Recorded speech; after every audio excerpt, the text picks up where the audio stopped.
तो अगर आपकी रिसेंटली एंजियोग्राफी हुई है तो वो ज़रूरी 10 कौन सी बातें हैं जिस पर आपने खास ध्यान देना चाहिए, जानेंगे इस वीडियो में।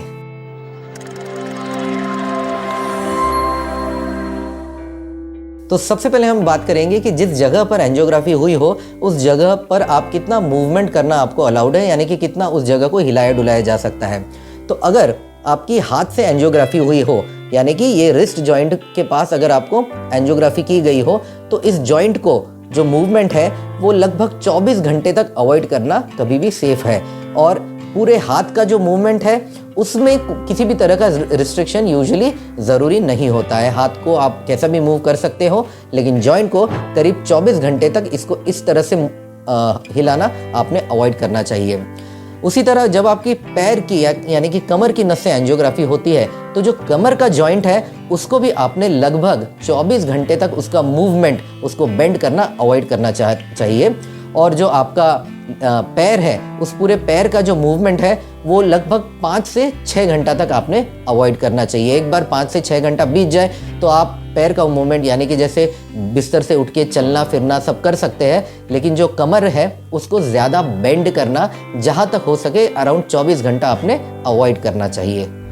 दूसरा हम बात करेंगे जिस जगह से एंजियोग्राफी की गई थी उस जगह के केयर के बारे में।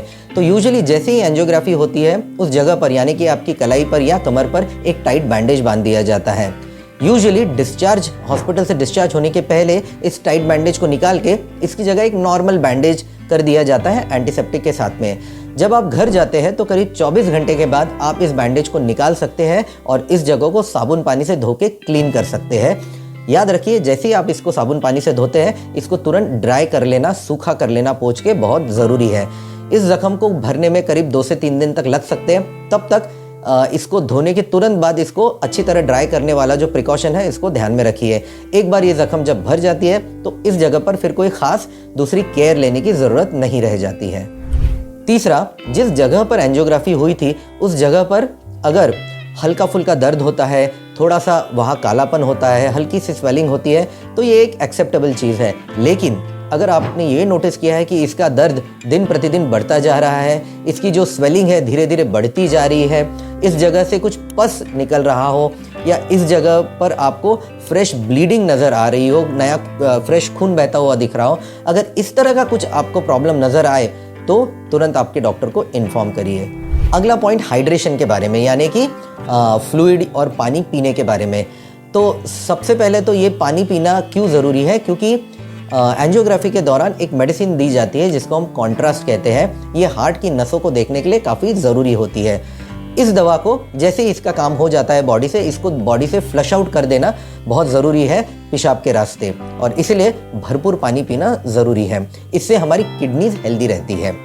अब सबसे पहले तो आपके डॉक्टर को ये पूछिए, जैसे ही आपको एंजियोग्राफी एडवाइस करते हैं, कि क्या आपको हार्ट की बीमारी के हिसाब से पानी पीने में कोई रिस्ट्रिक्शन है या नहीं। अगर वो कहते हैं कि कुछ रिस्ट्रिक्शन है तो फिर तो वो जैसा आपको बोले उतना ही पानी लीजिए। लेकिन अगर कोई आपको रिस्ट्रिक्शन नहीं है तो एंजियोग्राफी जब आपकी होने वाली हो उसके पिछले 24 घंटे में कम से कम 3 से 4 लीटर पानी पीना है। आप ज़्यादा भी पी सकते हैं। और एंजियोग्राफी हो जाने के बाद के जो 24 घंटे हैं उसमें भी आपने मिनिमम 3 से 4 लीटर तक पानी पीना चाहिए। इससे आपकी किडनीज सेफ और हेल्दी रहेगी।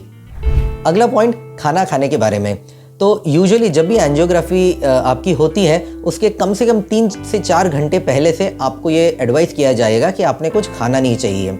अब जैसे ही आपकी एंजियोग्राफी हो जाती है तो यूजुअली जैसे ही आपको वार्ड में शिफ्ट किया जाता है उसके बाद मोस्ट ऑफ द केसेस में नॉर्मली आप खाना खा सकते हैं। पहले कुछ जूस वगैरह पिलाते हैं और उसके थोड़ी देर में आप खाना वगैरह खा सकते हैं। बहुत ज़्यादा लंबे समय तक बिना खाना खाए रहने की ज़रूरत नहीं है एंजियोग्राफी होने के बाद।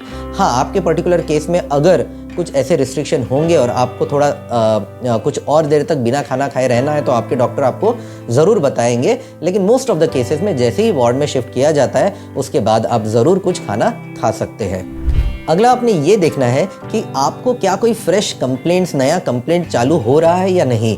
इसमें 2 ज़रूरी कंप्लेंट जो है वो है, पहला ब्रेथलेसनेस या सांस फूलना, और दूसरा बॉडी पे कोई आपको एलर्जिक रिएक्शन या रैश अगर ऐसी नज़र आई तो। अगर इन दोनों में से कोई भी प्रॉब्लम आपको लगती है, सांस फूल रही हो, बॉडी पे कुछ रैश आ गई हो, तो तुरंत आपके डॉक्टर को इन्फॉर्म करिए। अगली हम बात करेंगे रेस्ट के बारे में एंजियोग्राफी के बाद। तो एक बार आपकी एंजियोग्राफी हो गई तो उसके बाद करीब 24 घंटे तक आपने रेस्ट करना कभी भी आपकी सेहत के लिए अच्छा है।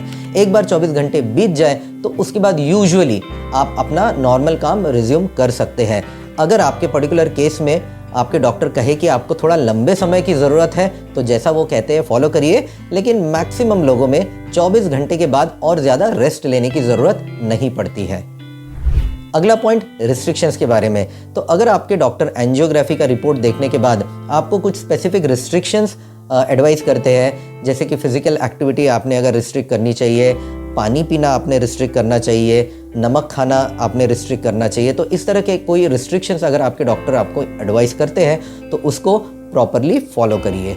9वां पॉइंट मेडिसिन के बारे में। यूजुअली एंजियोग्राफी होने के बाद आपको जो मेडिसिन पहले से चल रही थी उसमें काफ़ी ज़्यादा चांसेस है कि काफ़ी सारे उसमें चेंजेस आएंगे, कुछ नई मेडिसिन शुरू करेंगे, कुछ पुरानी बंद करेंगे।